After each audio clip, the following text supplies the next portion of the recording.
Welcome back. I know it's been a while since I uploaded a video, but I've been busy lately. I've been doing a lot of things that I've been meaning to do. I finally passed the mortgage licensing exam, so it took me a while to study for that, but I did pass. Happy to say, second attempt, but yep, I have that license now. And just looking at jobs. So yeah, hopefully we'll see some forward movement in that area soon. I also dyed my hair. I don't know if you can tell. I was jet black hair before. I got purple highlights. They call it chocolate lilac.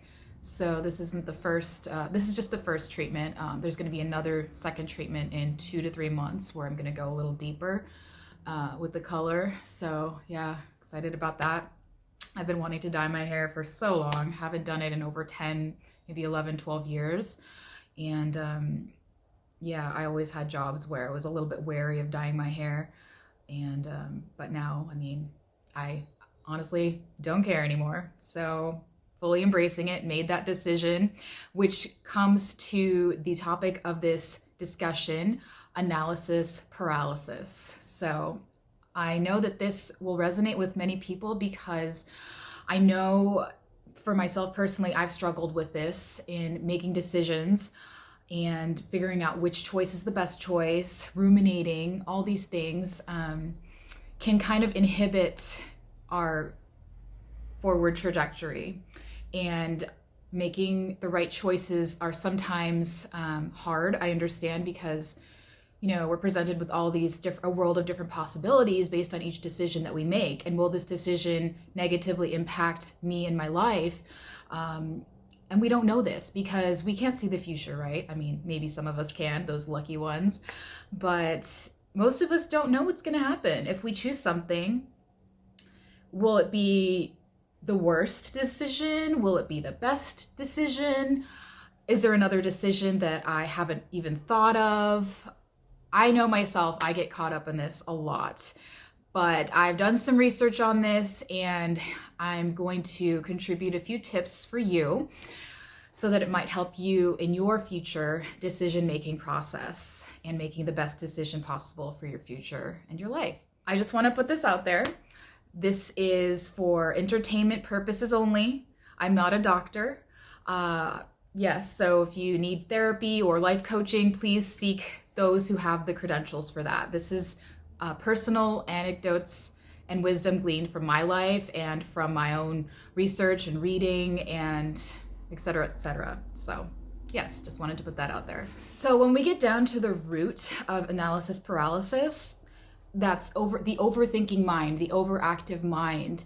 And that's kind of what Buddhists call monkey mind, if you wanted to equate that with Buddhist philosophy.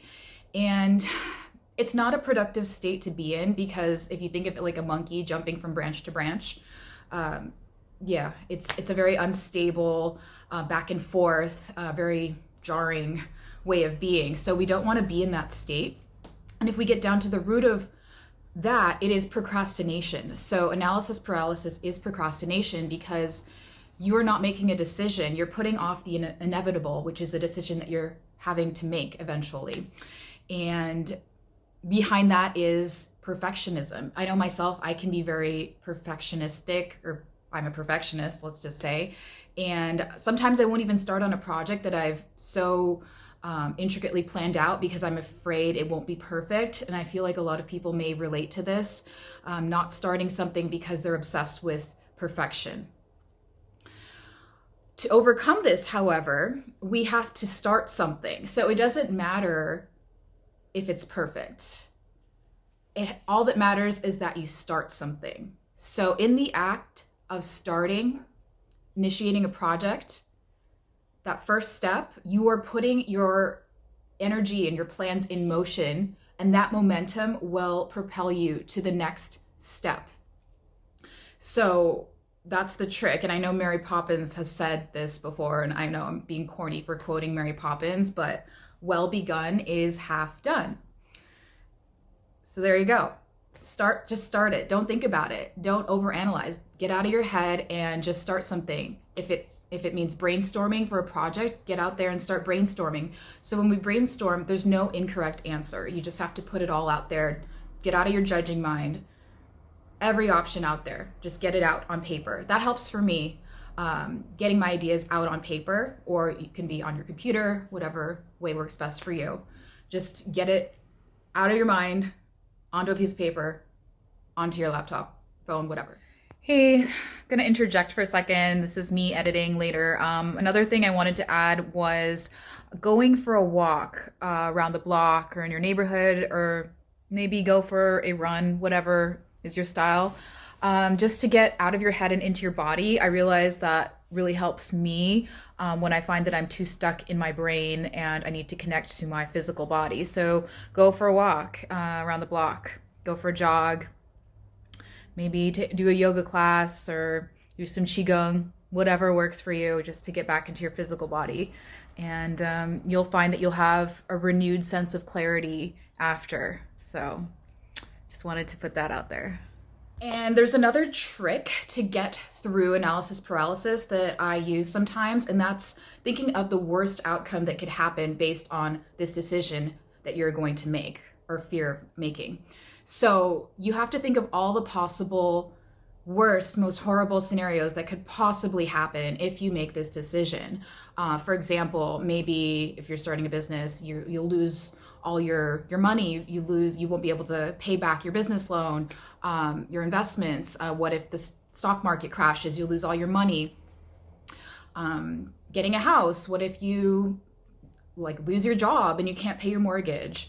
You might get kicked out of school. You might get fired, lose your job. The list is endless of possible bad outcomes that could happen. I mean, you can do things to get out of these situations, and the worst probably will not ever happen. Let's just be real. Hi, it's me again. Just wanted to add to that, in terms of the worst, if it does end up happening, and that's your mindset, does not have to view those negative things as negative, which brings to mind an old Chinese story my dad would tell me when some things didn't go my way. And I'm not going to tell the story now, but the lesson was that positive things do not guarantee positivity throughout your life, and negative things do not guarantee negative things throughout your life. So quit viewing things as black or white or positive or negative. Try and take the middle road and have a blank slate, as you would say in Buddhism. I know I'm referencing Buddhism a lot, and Taoism, where get out of the polarities of positive and negative. And if you get out of that, you'll find that your mindset will be a lot more stable and less fearful and open to change and less resistant. And just, it'll be more in flow with the way life is. And that's, again, the flow of the Taoist way of life. And yeah, so if you view things like bankruptcy or getting fired from a job, getting let go, getting rejected from a job or school or whatever, any possible scenario that is deemed bad or negative, view it as an opportunity to go on to something better that is more in your best interest or meant for you. Like, for example, bankruptcy isn't such a bad thing because you don't have the money to pay everything back. So it's a way to relieve yourself of that repayment, right? If you think of it in a positive way, turning the negatives into positives. And if you think of being rejected from a job, just view it that's not the job for you. There's another better job waiting for you. And you have yet to come across that opportunity, but it's out there looking for you. And the same way as schools you're looking to get into. If you don't get into your top school, that's not the end of the world. There's a better place for you. You weren't meant for that place. So what's looking for you will find you. I keep thinking to myself every time something happens to me that is, I view as negative or as disappointing. I try not to view it in that way. I just view it as, oh, that wasn't meant for me. What's looking for me will find me. So maybe that will help you. And I hope that last bit didn't scare you. If the worst does happen, hypothetically, then there's always something you can do about it. If you, for example, lose your job, you can always, maybe you can move in with a friend for a little while you look for a new job. You can always get a new job. Just because you get fired at one job doesn't mean there's a better fit for you somewhere else. Like, what if you go to grad school and you're afraid you can't afford it or pay back the loans? There's always something there to help you. There's a lot of loan programs out there that will pay you to go to grad school, or loan forgiveness programs. You can work part-time when you go to grad school. You can move in with family to reduce your expenses. So there's always a solution if the worst thing will happen to you. And more often than not, none of these situations actually come to fruition. Yet another thing I wanted to address was the importance of setting deadlines for yourself. So in this decision-making process, setting a deadline gives you the peace of mind that a decision will be made. So that takes a load off of your shoulders. I know that for myself, I ruminate a lot and I overthink, and I know once I set a deadline, that is completely, the stress of making a decision is taken off of my shoulders, because I know that by such and such a date, whatever it is, I will have to make a decision for myself. And that just completely eases any anxiety that I have currently regarding that decision. Additionally, you can always change the course of action. So you can change your decisions. So if you do make a decision, decisions aren't final. If it doesn't work out for you, you can always regroup and change your course. So in my own personal experience, one thing has always led to the next, and it's always gotten better and better and better for me. And sometimes I had to make a decision with very little information and little preparation. And when I did make that decision, it turned out better than I expected. And that opportunity led to an even better opportunity and led to an even better opportunity. And all this growth and learning occurred during each decision that I made that led to the next. And I just wanted to put that out there, that you have free will. You can always change your mind, and decisions evolve. It can evolve and change, and that is okay. Don't regret making a decision ever. On their deathbeds, most people say they regret what they did not do instead of what they did do. So no regrets, people. Make a decision. If it doesn't go as planned, you'll learn from it. And that's what we're here anyway for, to learn and to grow. And lastly, I want to leave you with this. If you never make the decision and never follow through with it, you'll never know if you'll like it or even be successful at it. You'll never know because you never took that step. You never followed through on that decision. So I just want to say, there's a billion doors out there you can open. You have a billion choices. We're in 2021 right now. You can do almost anything you want to do. So don't limit yourself. Decide which one of those billion doors you want to go through. Go through and open that door and go through it. You'll never know unless you try. In doing so, you'll see what actually happens rather than what you fear may happen. So I just want to leave it at that. Have a good day. And thank you so much for watching. And if my content brings you joy and you find value in it, please feel free to subscribe and like my videos. And I wish you all a very beautiful rest of your day and week and month and year.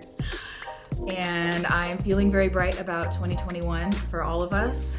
And I just want to let you know that to keep up the good work that you're doing, and keep up that hope and determination and joy, motivation. And I definitely want to upload more videos, maybe 2 or 3 per week. So I'm trying to keep consistent with that. That is my project. So I'm taking my own advice here and following through on this decision to be consistent in bringing this content to you all and hopefully bringing value to your lives. And take care. Thank you again.